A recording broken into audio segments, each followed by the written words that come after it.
Shalom saudara, kasih dalam Kristus. Hari ini judul khotbah saya tentang GPS, Global Positioning System, sorgawi. Tapi saudaraku, ini apa artinya? Ya kan saudaraku yang Kristus, saya mau ajak kita untuk membuka Alkitab kita dari Amsal 16. Ayat yang ke-9, bunyinya seperti ini saudaraku. Kita baca sama-sama ya. 1, 2, 3. Hati manusia memikirkan jalannya, tetapi Tuhanlah yang menentukan arah langkahnya. Baca sama-sama dengan saya yuk. Saudara yang ada di hadir di Manado online, saya ingin ajak saudara untuk buka dan kita baca sama-sama. 1, 2, 3. Hati manusia memikirkan jalannya, tetapi Tuhanlah yang menentukan arah langkah kita. Tuhan yang menentukan arah langkah kita. Nah, saya kasih judul dengan GPS sorgawi. Maksudnya nih apa? Saudara, ya kita tahu bahwa kita ini sehari-hari sudah sangat akrab dengan GPS. Ya saudaraku, apa itu GPS? Global Positioning System.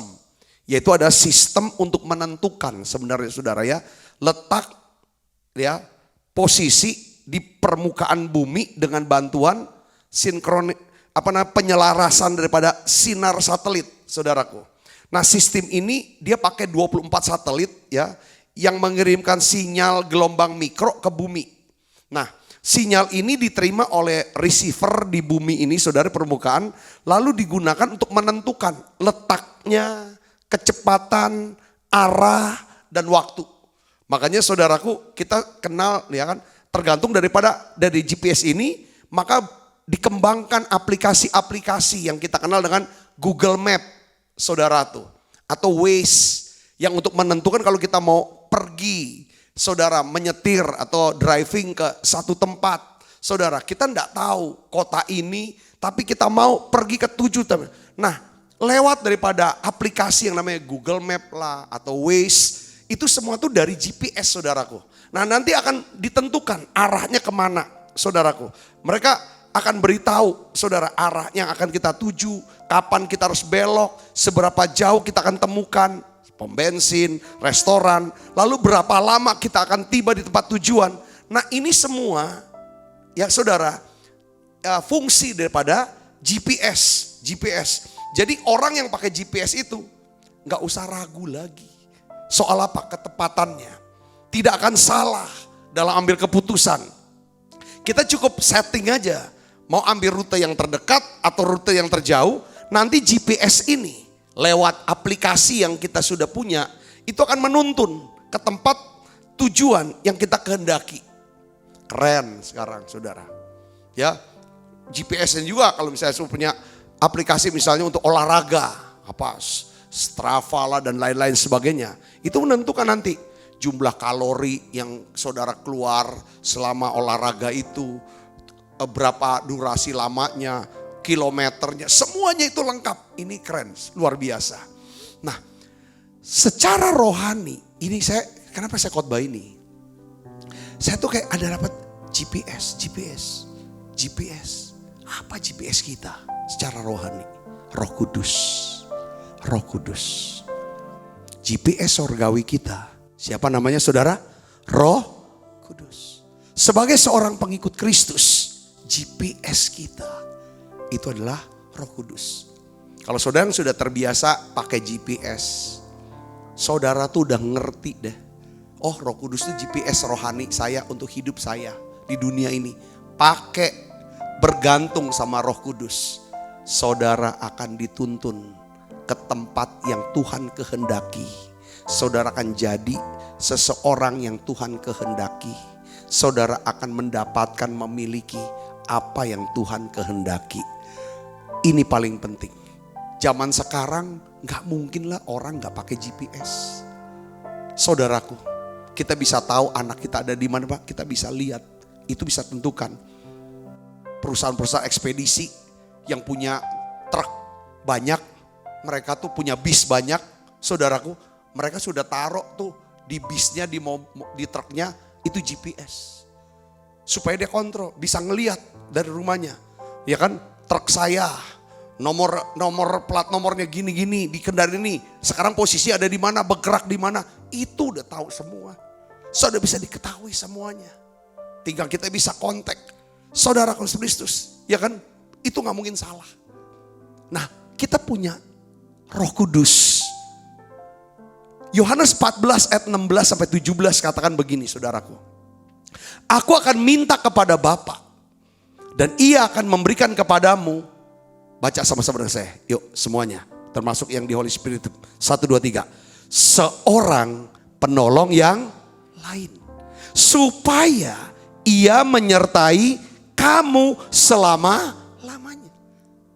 Ini GPS rohani kita. Ya kita sekarang tuh orang bisa pergi tanpa dompet. Gak bawa dompet. Dia isi dompetnya ada duit. Ada apa. Tapi orang gak bisa pergi. Tanpa apa? Tanpa handphone. Di handphone tuh ada apa? GPS. Semua untuk menentukan di mana.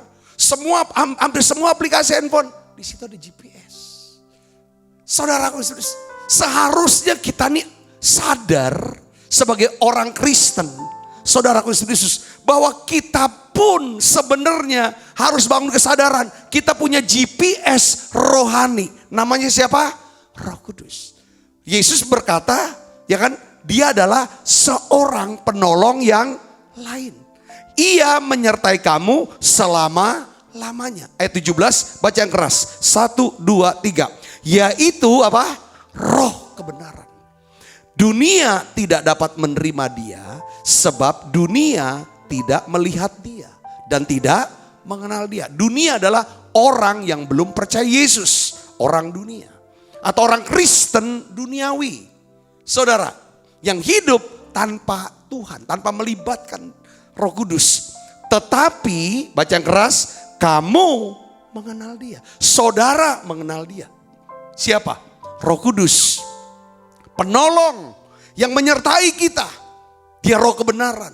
Dia akan tuntun kita dalam seluruh kebenaran. Kalau dia roh kebenaran, kita udah tahu. Kalau ada dia, pasti ada kebenaran. Di mana ada kebenaran, di situ akan ada apa? Damai sejahtera. Di mana damai sejahtera, saudara akan ada apa? Sukacita. Ini dia saudaraku. Ya, ibu bapak, ya kan? Tetapi kamu akan mengenal dia sebab ia menyertai kamu dan akan diam di dalam kamu. Wow, ini yang saya mau ngomong hari ini saudaraku yang Kristus. Kita punya Roh Kudus. Roh Kudus adalah roh kebenaran. Yang akan menuntun kita di dalam seluruh kebenaran. Dia yang akan memilih buat kita. Jalan mana yang harus ditempuh. Kapan waktunya. Sering kita enggak tahu. Tetapi kalau terus menerus saudara dan saya. Kita hatinya melekat kepada Roh Kudus. Kepada Tuhan. Dengar baik saudaraku. Dia akan tuntun kita. Kalau dia tuntun seringkali dia akan bawa bisa saja saudara di jalan yang biasa kita lalui. Ya kan? Tetapi juga dia bisa tuntun kita di jalan yang tidak pernah kita lalui. Saudaraku, saya sudah sering bilang. Sehebat-hebatnya kita. Ya kan? Dalam menjalani hidup. Ada satu hari dalam hidup kita. Ada satu bagian yang kita tidak bisa selesaikan. Saudaraku, masalah. Oleh karena itu kita butuh siapa? Roh Kudus. Roh Kudus akan memberikan kita jaminan bahwa kita akan berada, kita akan tiba di tempat yang memang Tuhan kehendaki untuk kita ada di sana. Katakan amin. Yohanes 14 ayat 26-27, yuk kita baca sama-sama. 1, 2, 3. Tetapi penghibur, yaitu siapa? Roh Kudus yang akan diutus oleh Bapa dalam namaku, dialah yang akan mengajarkan segala sesuatu kepadamu. Dia ajarkan ini, begini. Dia akan beritahu seperti kayak kayak kalau kita buka Google Map. Saudara, kalau kita udah setting, kita mau ke satu tempat ini. Ya saudara, waktu kita start, sudah mulai, dia akan bicara. sekian ratus meter lagi kamu harus belok ke kiri. Bilang ini harus lurus dan lain sebagainya. Dia akan ngajar kita. Kita enggak tahu jalan ini. Kita enggak pernah lalui jalan ini. Tapi kalau kita punya GPS, dia akan mengajar kita segala sesuatu. Dan dia akan mengingatkan kita akan semua yang telah kukatakan kepadamu. Artinya setiap firman yang pernah kita dengar, yang kita pernah belajari, yang pernah kita baca, setiap firman yang kita renungkan, saudaraku, mungkin kita lupa ayatnya di mana. Tapi ketika kita kena apa-apa, mau apa-apa, dapat apa-apa, Roh Kudus akan ingatkan kita firman ini. Firman ini. Katakan amin saudaraku. Katakan amin. Nah ayat 27 ini dia. Kaitannya ada. Lalu Yesus berkata apa? Damai sejahtera ku tinggalkan bagimu. Ya kan? Damai sejahteraku ku berikan kepadamu. Apa yang ku berikan tidak seperti yang diberikan oleh dunia kepadamu. Janganlah apa? Gelisah dan gentar hatimu. Ketika saudara aktifkan GPS, yaitu saudara bergaul akrab dengan Roh Kudus. Apa yang terjadi saudaraku? Damai sejahtera Allah akan turun. Damai sejahtera inilah yang melenyapkan apa? Kegelisahan atau ketakutan dan kegentaran hati kita. Amin saudara. Jadi kata kuncinya di sini ada apa saudaraku? Ya. Apa tanda saudara nih sedang berjalan berdasarkan tuntunan Tuhan, dipimpin oleh Roh Kudus, yang di sini saudara ada damai sejahtera. Damai sejahtera Kristus itu seperti receiver daripada signal GPS sorgawi kita.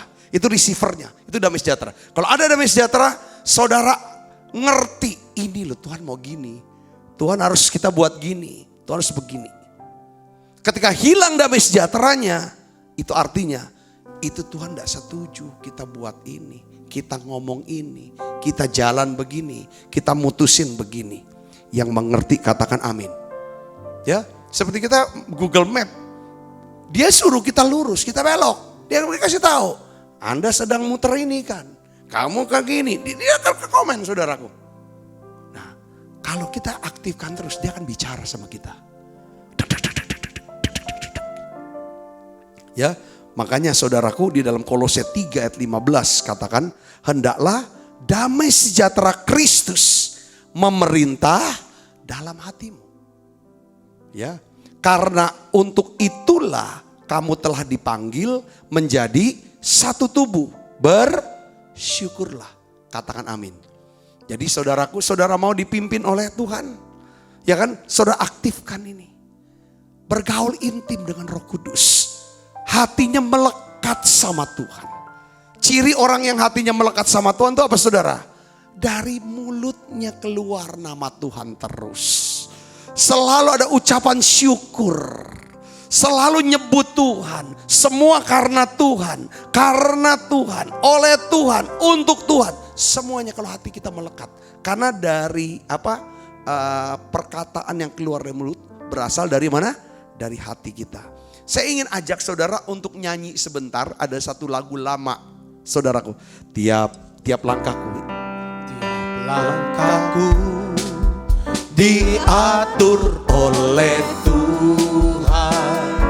Dan tangan kasih-Nya membimbingku.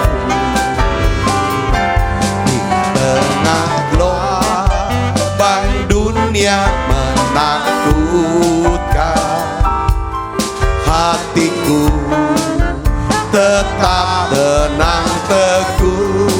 Setiap langkahku ku tahu Tuhan yang pimpin ke tempat tinggiku dihantarnya. Hingga sekali nanti aku tiba di rumah Bapa surga yang bakal. Jadi gini, kalau kita mau pakai yang namanya GPS sorgawi kita mau libatkan Roh Kudus dalam kehidupan kita sehari-hari, maka hal yang pertama saudara yang harus kita lakukan adalah kita harus suka bertanya kepada Tuhan. Biasakan diri untuk suka bertanya sama Tuhan. Sekalipun mungkin saudara sudah tahu, usahakan tanya dulu sama Tuhan. Kalau mau apa-apa, tanya sama Tuhan, doa. Kalau ada apa-apa, tanya sama Tuhan, responnya tuh apa, gimana. Kalau kena apa-apa, tanya sama Tuhan. Ya. Kalau kita nganggep diri kita ini udah tahu semua liku-liku kehidupan, sehingga kita tidak perlu bertanya, kita tidak mau berkonsultasi sama Tuhan, maka kita ini sedang dalam keadaan bahaya. Paling tidak hidupnya capek. Udah tahu misalnya, mungkin kita ini gak pernah nyetir, saudaraku, di satu kota tertentu. Contohnya mungkin Yogyakarta, kita gak tahu Jogja, kota Jogja. Saudaraku, kita nyetir. Kalau saudara gunakan GPS, buka Google Map, mungkin saudara lebih mudah, lebih cepat. Saudara akan bisa diberitahu, ini loh jalannya gini, rutenya ini. Tapi udah tahu, kita nggak tahu. Kita nggak mau pakai Google Map, nggak mau belajar segala macam, nggak mau nanya juga. Saudara, bisa tersesat, bisa terputer-puter, dapatnya apa? Capek. Tersesat, bahaya. Saya kasih contoh yang salah dulu, nanti saya kasih contoh yang benernya. Di Alkitab ada contoh yang salah. Saudaraku, seorang ini namanya Simson. Saudara pernah dengar gak nama Simson? Saudara, kalau nama Simson, nama berikutnya siapa? Partnernya siapa namanya? Delila pasti. Saya sudah tahu. Nah, saya ingin ajak saudara untuk lihat di dalam Hakim-Hakim pasal 16 ayat 20. Di sini dikatakan saudara, namun ketika Delila menyerahkan dia kepada orang Filistin, ia diikat dengan tali. Simson masih berpikir bahwa ia akan bisa mengatasinya seperti yang selalu ia lakukan. Seperti yang sudah-sudah. Dia ngomong kan, aku akan bebas dan akan meronta lepas. Tetapi tidaklah diketahuinya bahwa Tuhan telah meninggalkan dia. Dia ngerasa udah pengalaman. Dia ngerasa sanggup, mampu ngatasi. Saudaraku, dia berkata, yang sudah-sudah aku akan bebas. Kau diikat, waktu itu diikat. Jadi saya lihat begini, Simson, ini contoh yang gak boleh kita, ini contoh kita belajar di Simson nih. Simson berpikir bahwa ia bisa berbuat sesuka hatinya. Dan tidak ada konsekuensinya. Saudara, dia pikir seperti itu. Dia ini, saudara tuh ini hamba Tuhan. Saudaraku, waktu dia lahir, dia ini udah diserahkan pada Tuhan. Tuhan bilang, ini orang, ya kan, akan jadi hamba Tuhan yang punya kekuatan yang luar biasa. Saudara sudah tahu, ya kan? Tetapi syaratnya adalah, ini Nazirah lah, ya kan, orang yang punya perjanjian dengan Allah, tapi rambutnya jangan dipotong. Ini cuma bukan soal rambutnya sih, semuanya sampai satu komitmennya gitu, saudaraku, ya kan, bukan rambut yang menentukan adanya Pak, tapi ketaatannya ini kan perintah, jangan dipotong. Saudaraku yang Kristus, inilah. Jadi karena dia merasa dirinya kuat, dirinya hebat, selalu berhasil, apapun dia bisa lawan, apapun dia bisa menang. Kita udah tahu ceritanya. Ya saudara, dia dikerubutin 1000 orang, semuanya mati sama dia. Hanya dengan kerahang keledai, dia hajar semua. Semuanya dia selalu menang lawan orang Filistin. Diikat, dia bisa rontak, segala macam. Satu hari saudara. Tapi satu yang kita lihat, Simson gak pernah doa. Gak pernah kita dengar dia doa tuh. Tanya Tuhan gak ada. Makanya dia bilang, seperti yang sudah-sudah. kan ngerasa pengalaman. Enteng. Saya ini pengalaman udah makan asam garam. Orang-orang yang seperti itu. Dengan memegah-megahkan diri. Dia hebat, dia pengalaman, dia pintar, dia tahu banyak. So kalau lu nggak tahu apa-apa lah. Gua ini. Ini ujungnya di Simpson nih. Maaf nih ngomong kayak gini saudara. Simpson menganggap sudah tahu semua liku-liku hidup. Simpson menganggap yang seperti yang sudah-sudah ia akan bebas dan akan meronta lepas semua ikan tali. Ternyata anggapan dia salah. Musuh berhasil saat itu ya, musuh berhasil mengikat dan menawan Simpson. Musuh membutakan matanya, menjadikan Simpson sebagai apa? Budak dan badut. Saya pakai istilah budak dan badut. Badut tau gak saudara? Untuk ngelawak. Saya bisa bayangin orang yang seperti Simpson ini, hidupnya akan ditawan, diikat, terikat.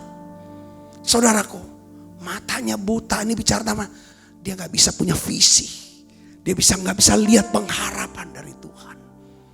Jadi budak lagi kehidupan, capek aja.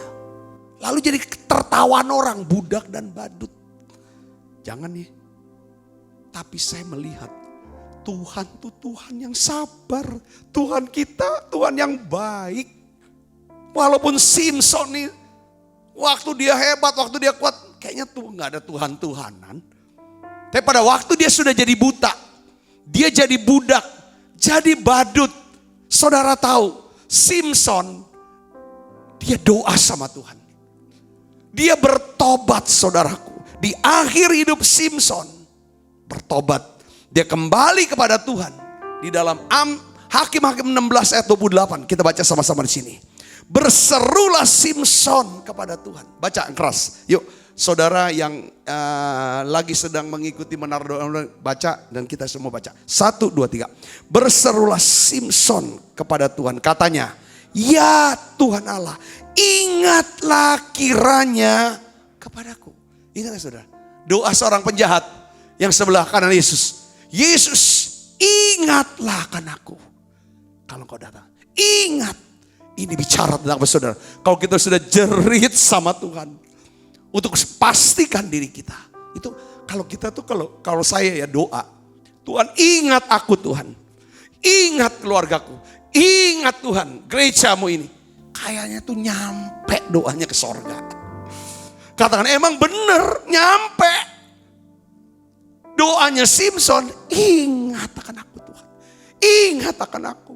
Dia mau bilang ini aku nih adalah umat perjanjian, nazir. Itulah Tuhan ya. Dia setia waktu kita setia. Dia setia waktu kita gak setia. Dia mau kembali lagi, dia tetap setia. Ini Tuhan. Buatlah aku kuat lagi. Sekali ini saja ya Tuhan. Supaya dengan satu pembalasan, kubalaskan kedua mataku itu kepada orang Filistin. Saya mau tanya saudara, Tuhan jawab gak doa? Tuhan ingat gak Simpson? Alkitab bilang, saudaraku, oleh kasih dan kemurahan Tuhan, Simpson berhasil membinasakan musuhnya pada waktu matinya, bahkan lebih banyak daripada yang dibunuh, daripada waktu dia hidup. Saudara, saya cek di dalam Ibrani pasal 11. Nama Simpson masuk gak? Masuk. Kalau nama Simpson yang gagal ini masuk, tercatup di dalam Ibrani 11 ayat 32. Saudara, ini ada namanya. Sudah, ini Alkitab memang nih kitab orang gagal, tapi yang mau bangkit. Alkitab mah nggak mau pura-pura gitu, ditutup-tutupin dengan kepalsuan. Oh dia mau orang baik, oh nggak ada salahnya, enggak. Dibuka bener salahnya supaya kita bisa belajar dan kita bisa melihat kemurahan Tuhan untuk ngangkat orang. Saudaraku, dan dicatat sampai dicatat kitab Ibrani namanya Simpson ini masuk sorga. Jadi kita mau, poin yang saya mau sampaikan adalah gini, pentingnya pakailah, on-kanlah, aktifkanlah GPS sorgawi kita. Tanya Tuhan, Ya kan? Jangan seperti Simson. Saudaraku, jangan seperti Simson. Nah sekarang kita contoh Daud. Saudaraku, ini yang kita lihat. Daud nih kenapa jadi orang yang berkenan sama Tuhan. Daud tuh orang yang suka bertanya sama Tuhan. Suka bertanya kepada Tuhan di hadirat Tuhan. Daud tuh tidak pernah nganggep dirinya sudah menguasai semua strategi peperangan. Daud dia gunakan GPS sorgawinya. GPS sorgawinya ini yang memberikan petunjuk kepada Daud. Saudaraku, coba kita buka Alkitab kita. Dalam 2 Samuel 5 ayat 17. Ayat 17. 2 Samuel 5 ayat 17 kita baca sama-sama yuk. 1, 2, 3. Ketika didengar orang Filistin bahwa Daud telah diurapi menjadi raja atas Israel, majulah semua orang Filistin untuk menangkap Daud. Tetapi Daud mendengar hal itu, lalu ia pergi ke kubu pertahanan. Ayat 18, ketika orang Filistin itu datang dan memencar di lembah Refaim, bertanyalah Daud kepada Tuhan, apakah aku harus maju melawan orang Filistin itu? Akan kau serahkankah mereka ke dalam tanganku? Tuhan menjawab Daud, majulah, sebab aku pasti akan menyerahkan orang Filistin itu ke dalam tanganmu. Kalau kita baca saudara ayat ini dari 17 kita bilang begini. Daud ketika didengar orang Filistin dia tahu saudara. Kalau Daud telah diurapi menjadi apa?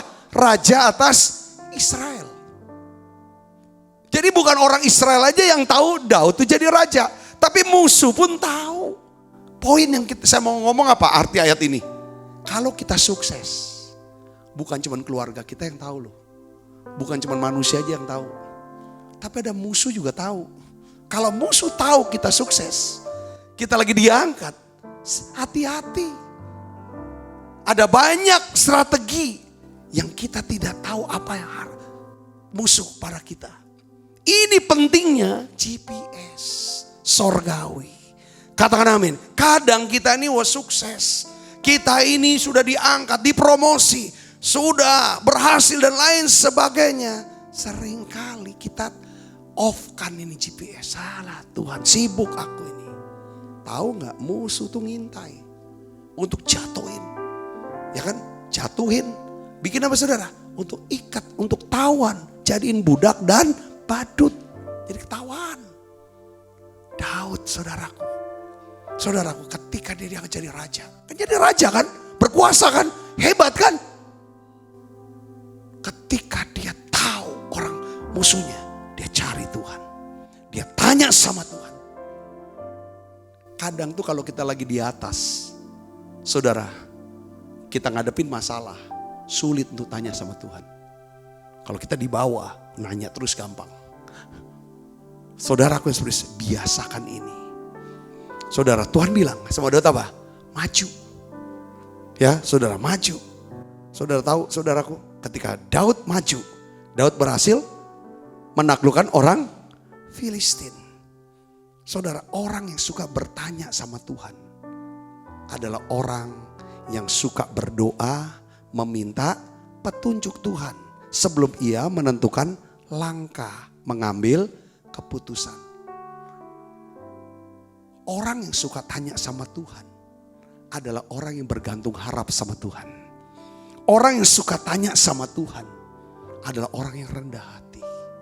Orang yang suka tanya sama Tuhan adalah orang yang mengerti perkataan Paulus, segala perkara dapat ku tanggung di dalam Dia yang memberikan kekuatan buat saya. Dia ngerti juga perkataan Tuhan.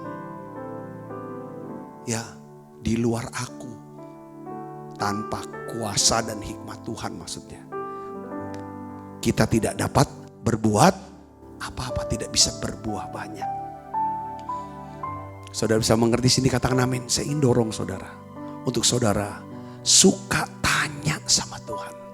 Supaya tidak menimbulkan kerugian besar. Supaya tidak menimbulkan apa? Capek. Supaya kita tidak apa? Kalah dalam peperangan. Tanya sama Tuhan. Sederhana kan? Katakan amin. Seperti kita dikit-dikit kadang saya kadang-kadang disetirin di Jakarta sama orang. Saya tahu dia tuh udah tahu tempatnya. Tapi saudara, dia masih setting Google Map-nya itu, GPS tetap dipakai. Padahal dia tahu jalannya. Kenapa? Sudah terbiasa dia. Walaupun tahu jalannya, dia tetap. Kadang-kadang Google Map kasih tahu saudara, macet, sekian ini macet. Jadi dia bisa, kalau dia nggak setel, dia jalannya di situ, nggak tahu macet di situ. Saya bisa ngerti. Bila engkau tak besertaku,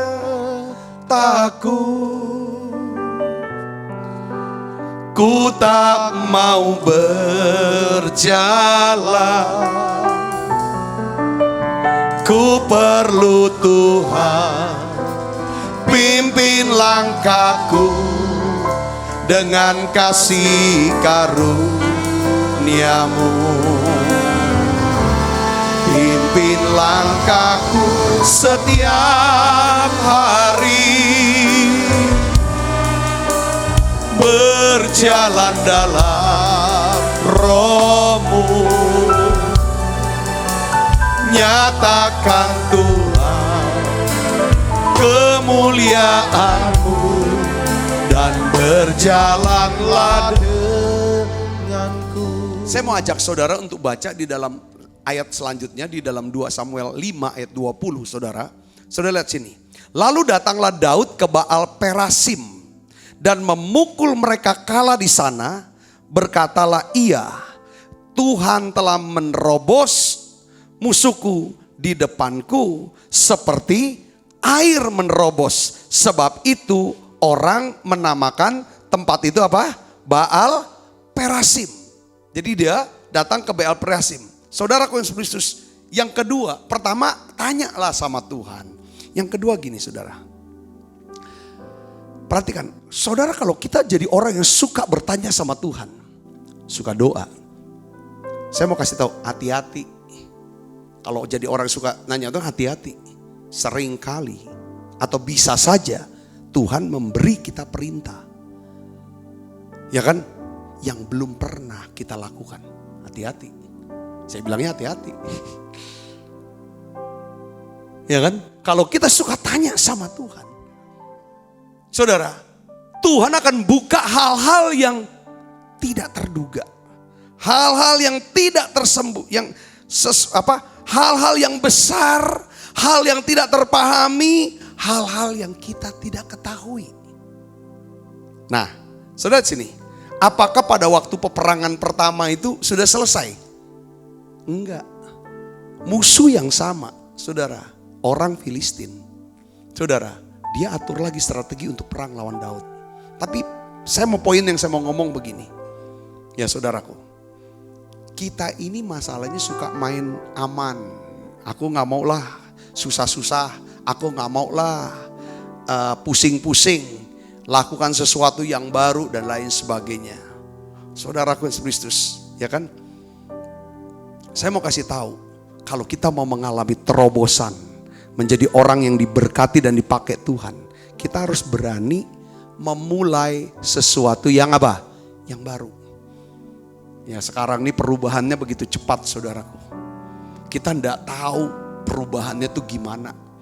Lalu pada waktu mengalami perubahan ini apa yang harus kita lakukan? Banyak yang kita enggak tahu. Dari masa pandemi ini kita lihat perubahannya drastis. Dalam segala aspek saudara itu berubah. Saudaraku. Dulu kalau kita ketemu orang kalau enggak salaman kayaknya enggak enak. Sekarang berubah. Kita enggak usah salaman. Dan banyak aspek lah, secara ekonomi berubah, bisnis berubah, pelayanan juga gereja alami perubahan. Pelayanan dulu harus ketemu tatap muka, kita bicara, sekarang online seperti ini. Ibu bapak yang kasih Kristus, oleh karena itu saya percaya bahwa terobosan, ya saudara, ini bicara tentang apa? Dimulai. Saudara mau ngalami terobosan? Saudara mau mengalami terobosan itu seperti kayak nerobos itu seperti melanggar gitu loh. Ini ada batasannya, ini tembok nih. Saudara, ini batasan. Ya kan?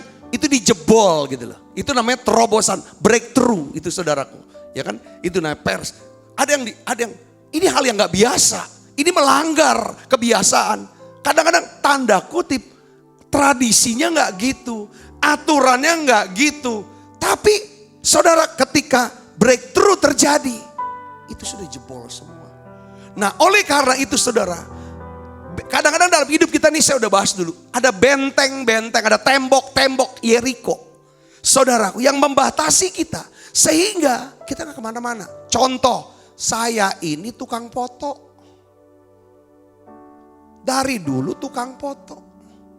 Tapi sekarang keadaannya menuntut. Nggak bisa jadi tukang foto aja. Karena keadaan sudah mulai berubah. Nah, disinilah tanya sama, buka GPS rohani. Supaya dia bisa membukakan mata kita untuk bisa melihat pekerjaan apa selain jadi tukang foto untuk kita bisa lakukan. Sehingga disitulah cara Tuhan untuk memelihara dan mencukupi kehidupan kita secara ekonomi. Katakan amin saudara. Saya ini cuma tukang empe-empe. Sekarang pandemi, misalnya contoh ini orang Palembang. Atau misalnya orang Jogja, saya ini biasa jualannya gudeg. Tapi kok keadaan ekonominya merosot. Dengar baik saudara, itu Tuhan. Kalau di sini penting, kalau kita suka tanya sama Tuhan, kita harus belajar untuk membuka pikiran kita dulu. Siap untuk berpikir yang baru. Katakan amin.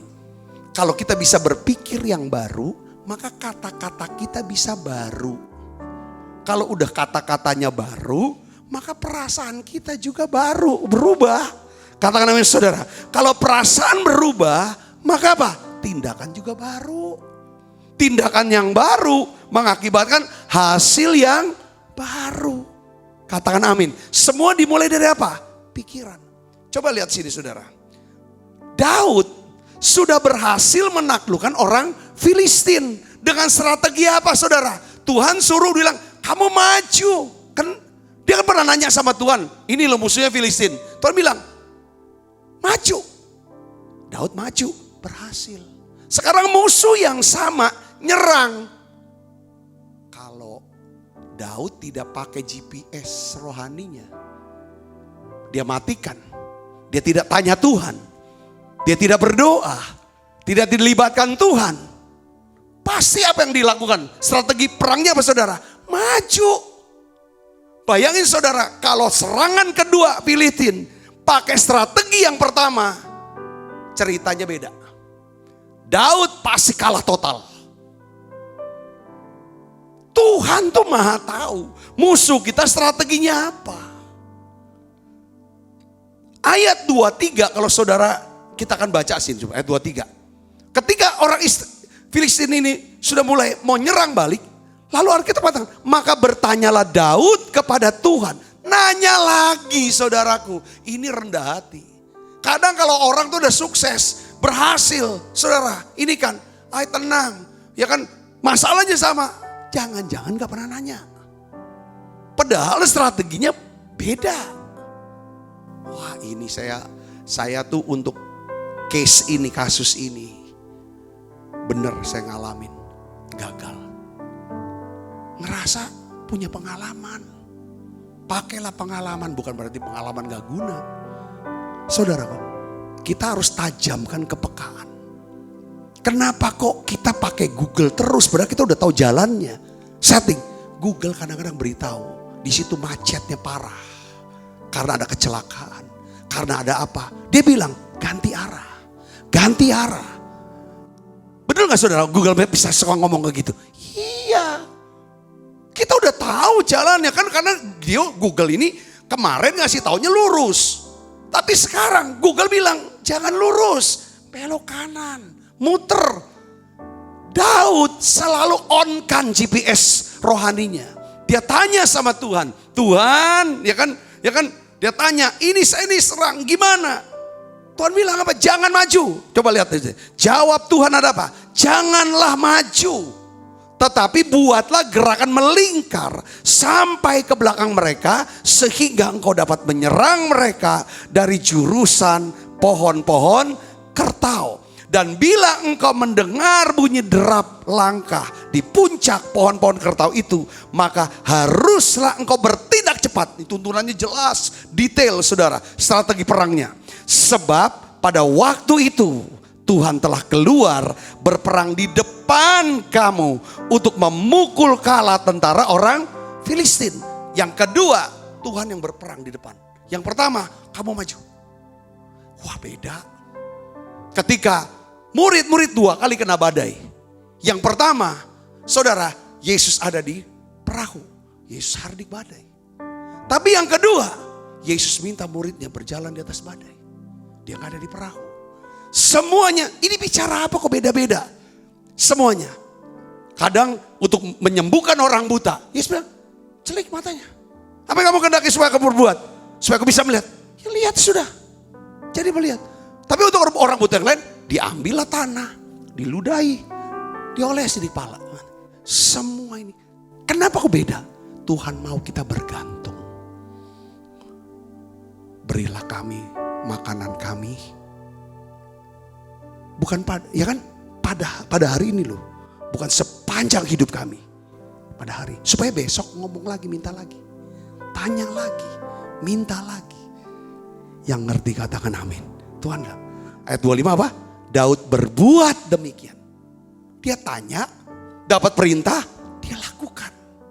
Ada banyak kalau kita ini, saya bilang bukan saudara loh, kita tanya sama Tuhan. Tuhan kasih tuntunannya, strateginya. Kita gak mau dengerin. Kan gitulah. Kemarin kan lu maju. Masa sekarang melingkar? Kita harus punya hikmat loh. Keren banget orang Kristen sekarang tuh kalau misalnya dia mau memberontak atas perintah Tuhan, tidak mau melakukan firman, dia pakai istilah apa? Kita harus pakai hikmat tuh jadi orang Kristen. Hikmat apa? Hikmat dunia. Ada hikmat manusia, hikmat dunia, hikmat setan. Sama hikmat Tuhan.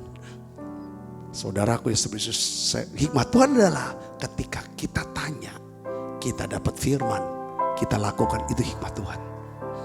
Yang mengerti katakan amin sudah. Daud berbuat demikian seperti yang diperintahkan Tuhan kepadanya. Maka ia memukul kalah orang Filistin. Mulai dari apa? Geba sampai dekat Geser. Saya mau ngomong begini saudaraku. Kunci kemenangan Daud yang berikutnya, dia tanya sama Tuhan. Lalu Tuhan kasih strategi perang yang berbeda dari sebelumnya. Ini kan gak pernah Daud perang, itu suruh pakai strategi yang baru, melingkar. Makanya saya bilang gini, kalau kita mau bertanya Tuhan, suka bertanya sama Tuhan, mesti hati-hati, siap enggak? Dia kan bisa beritahu kepada kita sesuatu yang gak pernah kita lakukan. Kalau dia beritahu itu, sedengar baik saudara, kita harus gak usah ngomong, kita harus ada hikmat. Hikmat itu datang dari Tuhan. Pada waktu kita dengar firman, kita lakukan. Yang mengerti kata, saya mau bicara tentang satu nih, kata nih, momentum rohani. Momentum rohani. Setiap orang Kristen, setiap orang percaya, setiap orang yang mau berjalan sama Tuhan, saudara harus belajar untuk membangun dan menantikan momentum rohani. Karena setiap terobosan, setiap mujizat, setiap kemenangan, setiap keberhasilan itu diperoleh dan tidak bisa dipisahkan dari sebuah momentum rohani. Yang ngerti katakan amin saudara. Momentum kan enggak terus. Ini momentumnya. Saudara, ya momentum. Saudaraku, saya mau kasih tahu. Kita membutuhkan sebuah momentum rohani. Artinya apa sih momentum itu? Gini saudara, kita bisa dapetin sepatah kata saja dari Tuhan. Yaitu firman rema saudara. Maka kita bisa sembuh. Kita bisa mengalami kemenangan. Kita bisa dapat keselamatan. Katakan amin saudara. Seperti perwira katakan sepatah kata saja. Ketika Daud dapatkan satu perintah dari Tuhan. Dan dia lakukan itu momentum. Nah perhatikan saudara. Ya, biasanya saudara Kristus ya. Sebuah momentum rohani itu dibangun dari satu peperangan rohani ke peperangan rohani berikutnya. Kalau kita lihat di Alkitab, peperangan ini bicara tentang peperangan rohani sebenarnya. Kita nggak perang secara fisik. Karena musuh kita bukan melawan manusia atau darah dan daging. Tapi oleh kuasa gelap, saudara. Nah, biasanya peperangan rohani kita bisa terjemahkan dengan pergumulan. Pergumulan rohani kita atas kebiasaan kita yang lama, atas dosa kita. Ya, pergumulan melawan sakit penyakit, kelemahan tubuh kita. Itu yang kita berperang. Peperangan untuk bisa memulihkan hubungan. Ini perang batin gimana? Ada perang yang namanya saudara sedang bergumul dalam keuangan, kesulitan keuangan. Ini namanya peperangan rohani. Perhatikan saudaraku, momentum rohani itu dibangun dari satu peperangan rohani kepada peperangan rohani berikutnya. Kemenangan atas peperangan yang terakhir, ya mujizat sudah dapetin, kesembuhan sudah dapetin, saudara kan ya, berkat sudah dapetin, itu kemenangan yang terakhir saya sebutnya. Ya kan, itu bisa menjadi dasar bagi kemenangan peperangan yang berikutnya. Jadi itu satu momentum, jadi biasanya gini, semakin besar momentum rohani, semakin besar dampaknya. Jadi kemenangan atas peperangan yang terakhir seharusnya tidak membuat kita terlena. Saudaraku, tetapi kita harus terus berjaga-jaga, mempersiapkan diri untuk kemenangan berikutnya yang lebih besar. Oleh karena itu kita harus contoh Daud. Perhatikan Daud. Dia pada waktu dia mau diserang oleh Filistin, dia tanya sama Tuhan. Pertama Tuhan bilang apa? Maju ke depan. Yang kedua, orang Filistin mau serang lagi, dia tanya lagi sama Tuhan. Tuhan bilang apa? Strategi memutar. Ketika kamu dengar derap mereka, percaya, aku Tuhan yang berjalan depan kamu, aku taklukkan mereka. Perhatikan saudaraku yang sudisi. Ya kan? Kemenangan yang kedua baru ditulis saudara. Ada kata-kata. Saudara baca gak tadi? Ya kan? Maka ia Daud memukul kala orang Filistin mulai dari Geba sampai dekat Geser. Kenapa harus catat ini? Ini bicara tentang kemenangan yang kedua punya dampak. Dampak kemenangannya jauh lebih besar daripada kemenangan yang pertama. Dapat gak sih poinnya saudara? Saya lagi bicara ini tentang momentum ini. Katakan amin saudara. Jadi dia satu tek gitu loh. Awalnya satu ini. Ya kan? Ada dampak. Ini namanya perang lagi. Dampaknya lebih besar. Saudaraku. Jadi artinya di sini saya mau kasih tahu begini saudara. Tuhan minta kepada kita. Bawa masalah kita ke Tuhan. Minta Tuhan memberikan solusi. Dia tidak akan kecewakan kita. Doa orang benar bila dengan yakin didoakan, sangat besar kuasanya. Sangat besar kuasanya. Saya berdoa buat saudara. Biar saudara dapat poin ini.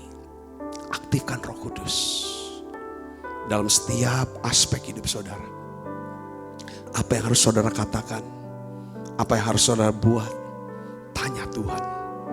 Tanya Tuhan, dapetin pengertian ini apa?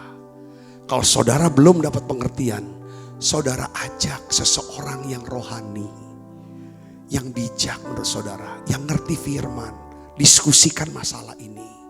Ajak doa bareng dan tanya pendapat rohaninya.